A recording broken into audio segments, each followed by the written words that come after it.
அனைவருக்கும் வணக்கம். ஸ்ரீராம ஜெயம். இன்றைய 7வது தலைப்பு தசரதன், ராமர், லட்சுமணன், பரதன் இவர்களுக்குள் உள்ள பாசத்தை பற்றி இப்போ நம்ம பேச போகிறோம்.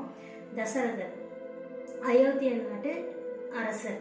அவங்களுக்கு ஒரு யாகம் மூலயமா 4 குழந்தைகள் பிறக்கிறாங்க. ராமர், லட்சுமணன், பரதன் மற்றும் சத்ருகன். இப்போ இவங்களுக்குள்ள பாசத்தை பற்றி நம்ம பார்க்க போகிறோம். ஃபர்ஸ்ட் தசரத மன்னர் சிறப்பாக ஆட்சி பண்ணிக்கிட்டு இருக்கிறாரு. அப்போது அவர் ஒரு டைம் யோசிக்கிறாரு. அவர் வயசாயிருச்சு அப்படின்னு சொல்லி யோசிச்சுட்டு ராமருக்கு பட்டாபிஷேகம் பண்ணலான்னு முடிவு பண்ணுறாரு.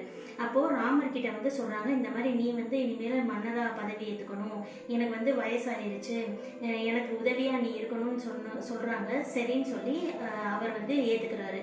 சரி, நான் மன்னராக பொறுப்பேற்றுக்கிறேன் அப்படின்னு சொல்கிறாரு.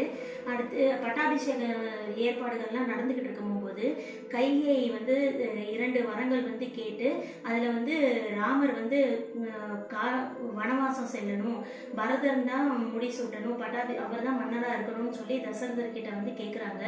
அப்போது தசரதர் ரொம்ப மனசு உடஞ்சி போயிடுறாரு.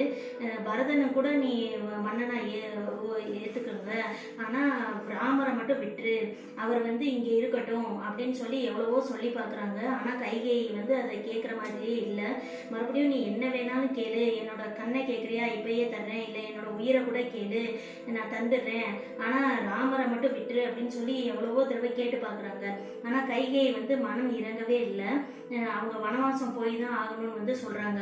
அப்போது ராமரை அவங்க அப்பா தசரதர் கூப்பிட்டு விடுறாங்கன்னு சொல்லி சொல்கிறாங்க. அப்போது ராமர்கிட்ட கைகேயி சொல்கிறாங்க, உன்னோட அப்பா எனக்கு 2 வரங்கள் கொடுத்துருக்குறாங்க, அதை நான் இப்போ உனக்கு சொல்ல போகிறேன்னு சொல்லி நீ வனவாசம் போகணும் அப்படின்னு சொல்கிறாங்க.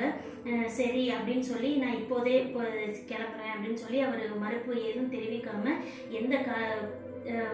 எந்த வருத்தமுமே இல்லாமல் அவர் போறேன்னு சொல்லிடுறாரு. அடுத்து பரதர் தான் நாட்டை ஆள போறான் அப்படின்னு சொல்றாங்க. அப்போ அவர் சொல்றாரு, அவன் என்னைய விட சிறந்தவன், என் தம்பிக்கு என்னைய விட இளையவனான என் தம்பிக்கு கிடைக்கிற செல்வம் எனக்கு கிடைச்ச மாதிரி தான், ரொம்ப அதில் எனக்கு எந்த கஷ்டமுமே இல்லைன்னு சொல்லி அவங்க கிளம்புறாங்க. இதை நினச்சி தசரதர் ரொம்ப கவலைப்படுறாரு. அவரால் இந்த ஒரு சூழ்நிலையை ஏற்றுக்கவே முடியலை. கைகேயி மேலே ரொம்ப கோபமும் வருது. ஆனால் தன்னோட வரங்கள், நம்ம கொடுத்த வரங்கள் பொய்யாகக்கூடாது அப்படிங்கிறதுக்காக அந்த வரங்களை கொடுக்குறாங்க. அப்புறம் ராமர் அவங்க அம்மா கோசலை கிட்ட சொல்கிறாங்க, இந்த மாதிரி பரதர் நாட்டை ஆள போகிறான் அப்படின்னு சொல்கிறாங்க. அதுக்கு கோசலை, உன்னோட சிறந்தவன், அதனால அவன் நாட்டு ஆளெல்லாம் அதில் எந்த தப்பும் இல்லைன்னு சொல்கிறாங்க. அதுக்கப்புறம் நான் வனவாசம் செல்லணும்னு சொல்லும்போது அவங்களும் ரொம்ப மனசு கஷ்டப்படுறாங்க. அடுத்து லட்சுமணர், இதெல்லாம் தெரிஞ்சுக்கிட்ட லட்சுமணர் ரொம்ப கோவப்பட்டு அவங்க அப்பா கிட்ட சண்டை போட போறாங்க. ஆனால் ராமர் அதை தடுத்துடுறாரு. இது விதியின் செயல், இதை நம்ம செஞ்சுதான் ஆகணும், அதனால நீ கோபப்படாத அப்படின்னு சொல்லிடுறாங்க. சரி அப்படின்னு சொல்லிட்டு அவரும் அவங்க அண்ணனோட வனவாசத்துக்கு கிளம்புறாரு.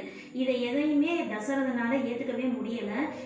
ராமர் ராமர், லட்சுமணர் மற்றும் சீதை இவங்க 3 பேருமே வனவாசத்துக்கு செல்றாங்க. ஆனால் இதை தாங்க முடியாத தசரதர் அவங்க கிளம்பின கொஞ்ச நாள்லேயே இறந்துடுறாரு.